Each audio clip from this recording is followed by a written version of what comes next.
After finishing any Xenoblade game, I've often been lost for words. No matter which game it is, the conclusion of each one has always been breathtaking, literally taking my breath away in multiple cases. As works of fiction, each title in this series that I've played have all meant something special to me during pivotal times of my life. Xenoblade Chronicles X Definitive Edition is no different in this regard, even though the game differs greatly compared to the mainline titles of the Xenoblade series. I adore all of what Monolith Software has managed to put together. I've been there for these games since around the release of the second game in 2017. Although I was far too young to play it at the time. I wasn't too young only because of the game's content, but also I was too young because of how the game was set up. It was confusing to me more than it was mature.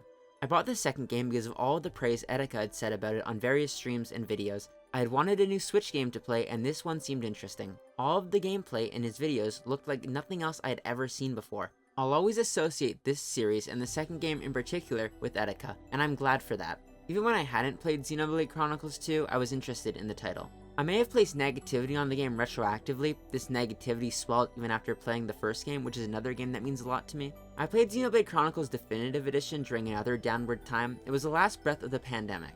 The game had finally gone on sale, and I picked it up for the Nintendo Switch alongside the Tales of Mana remake and another one of my favorite games of all time, Fire Emblem Three Houses. The first Xenoblade is important to me for many reasons, principally because it's an amazing game, secondly because the story is mind-blowing, and finally because it was the first JRPG I ever truly finished.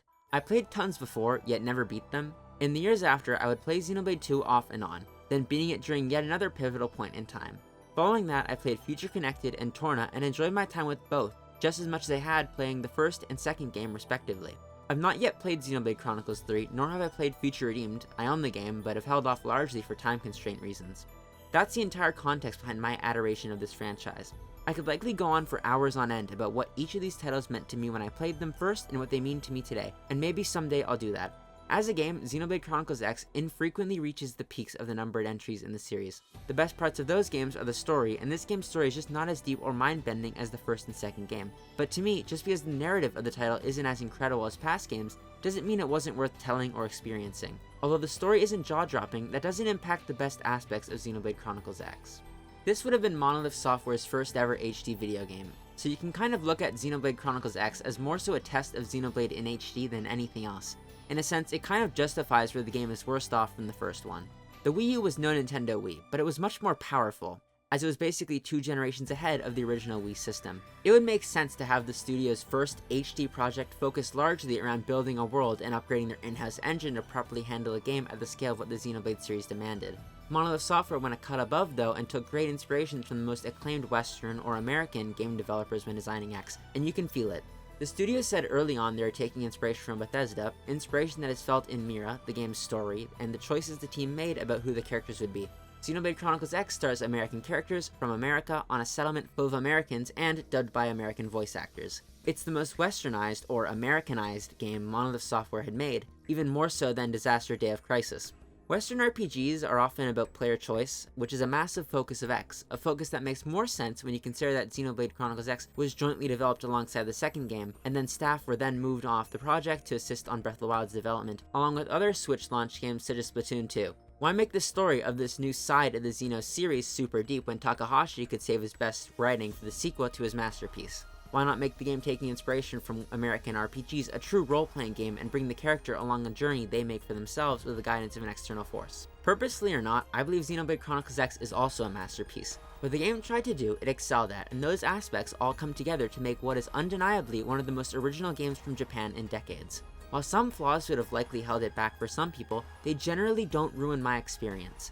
As a standalone game, Xenoblade Chronicles X is incredible, but as a Xenoblade Chronicles game, it has a number of issues that some could take from it. I may not necessarily agree with those beliefs, but they are definitely present given the online consensus about the game for years before the Switch release, and the comments even I've received on my impressions video about it.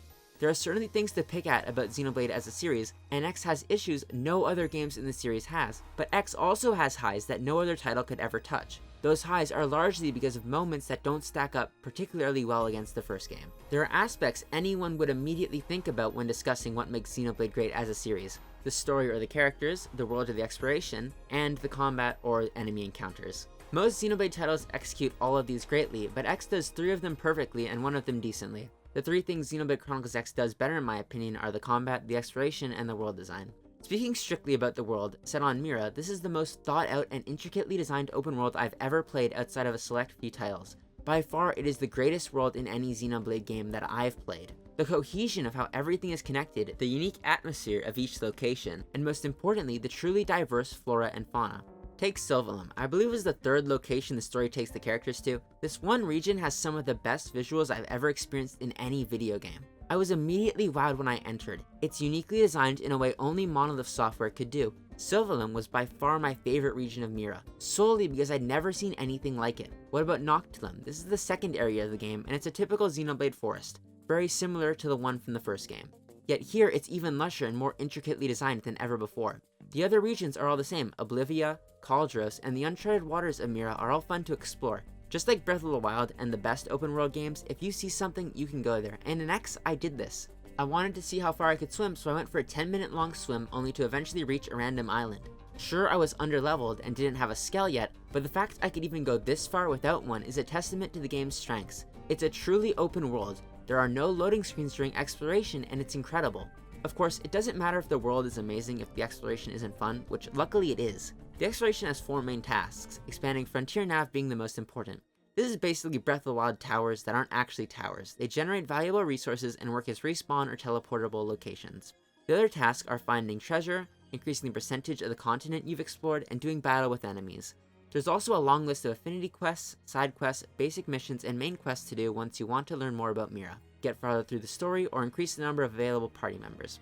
While I played X, I often ignored all of this to explore the planet and take in the sights. I spent countless hours running around doing nothing productive, trying to find a way to scale a cliff or figuring out how to sneak past an enemy. To me, these are the moments where the game shined. They're the moments often overlooked in open world games, and without a doubt, Xenoblade Chronicles X excels at them. I would be exploring for the sake of exploring, piloting the Skell away from enemies when suddenly I discover an unexplored territory or a scenic view. There is such a fluidness to the game. Everything works to feel increasingly immersive the further into the game one gets. I felt more immersed into this world the longer I played. I was so into it, I delayed reaching the credits by a few days at least. On Mira, enemies live proper lives. Then the player interacts with them through their journey.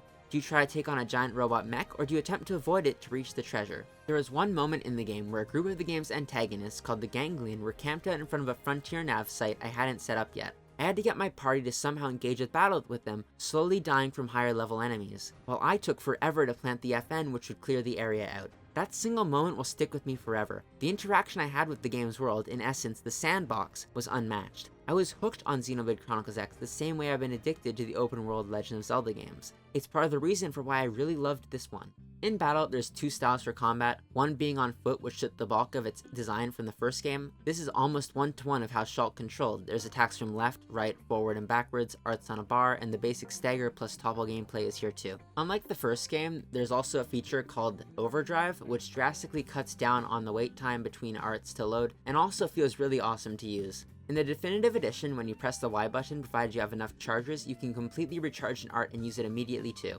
Ground combat also allows the player to switch between ranged or close quarters weapons on the fly, ranged offering more hits and close offering more damage.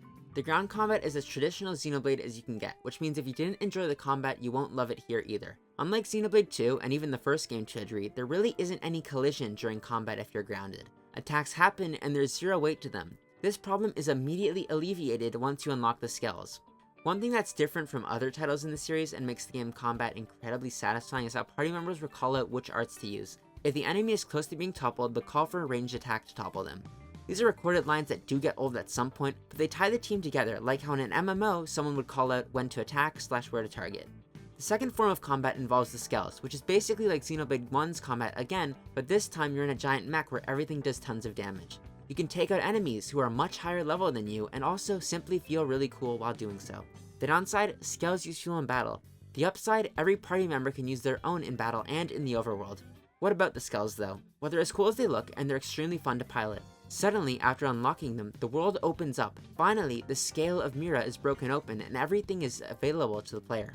At first, the Skells can only jump, eventually they can fly. They can also become vehicles and drive or boost across the world. The Skells are awesome and the best part about exploring the game. They're the reason to play X even if you're struggling early on or aren't clicking with the story. Just because Xenoblade Chronicles X doesn't have an amazing story doesn't mean it's bad. In fact, I liked it a lot. I won't go into detail because no matter what you think about it, I don't want to spoil it for someone, but the most basic things you need to know is that humanity has been pushed to the brink of the edge, caught up in an interplanetary war against an alien force called the Ganglion. This force strands them in space for a time until they make a crash landing on the planet known as Mira, a planet filled with a unique environment and unique inhabitants. The Ganglion make their way to Mira and are doing anything to prevent humanity from surviving. In Xenoblade Chronicles X, the player takes the role of an unknown and unnamed entity, a rookie of a task force called Blade. The fact they're unknown and also a silent protagonist with some dialogue boxes every now and then is what made the game for me. I've never played a game where the player character is a background element of the story. Frankly, Alma, Lynn, Vandam, maybe even Tatsu are more of a focus after the first 2 hours than Cross, which is the canon name of the player.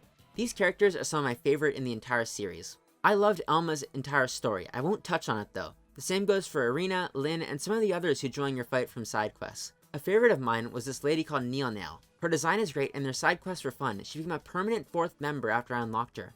She was one of the 2 new party members the Switch version added. All of the game's side characters are interesting in their own way. I didn't do a ton of side quests or affinity quests, but the ones I did do were enjoyable and all provided a look into either the inhabitants of Mira or the members of Blade. The best part about Xenoblade is how all the games are connected to each other in small ways. My jaw dropped hearing Malos use Shulk's art, even if that was primarily a reference for fan service. When I beat the second game, I was mind blown by the ending cutscene and the connection between the 2 titles. The same can be said for Future Connected, and for how Torna connected to the game it was a prequel DLC of. X is different in this regard. It's different in a way I loved. There are no connections to mainline games, outside of Tatsu saying Hom instead of human for fan service purposes. Fan service that as soon as I heard, I flipped. Theoretically, you could hate every other title in the series, or at least not click with any of them and become addicted to X. I know this is the case because I've read people talk about the game this way. That's pretty special. You might be drawn to Xenoblade Chronicles X because the Skells look cool, but if it clicks, you'll love it because of everything else before and after. This was Earth's one last chance at survival, and I loved experiencing everything it entailed. It might not be a perfect video game for everyone, but it's perfect to me. I don't know what would be a better story for the setting, or what could patch up the remaining blemishes, but I do know that what I played, I enjoyed, and at the end of the day, that's all that matters to me. Well, let me know if you played Xenoblade Chronicles X, either original Wii U version or the new and improved Definitive Edition on the Switch. I received so many great comments the last time I talked about this game during my impressions video, so thanks for that. Also, if you want to see more from me, you could subscribe, leave a comment if you enjoyed, or comment any thoughts you had on the game or the video.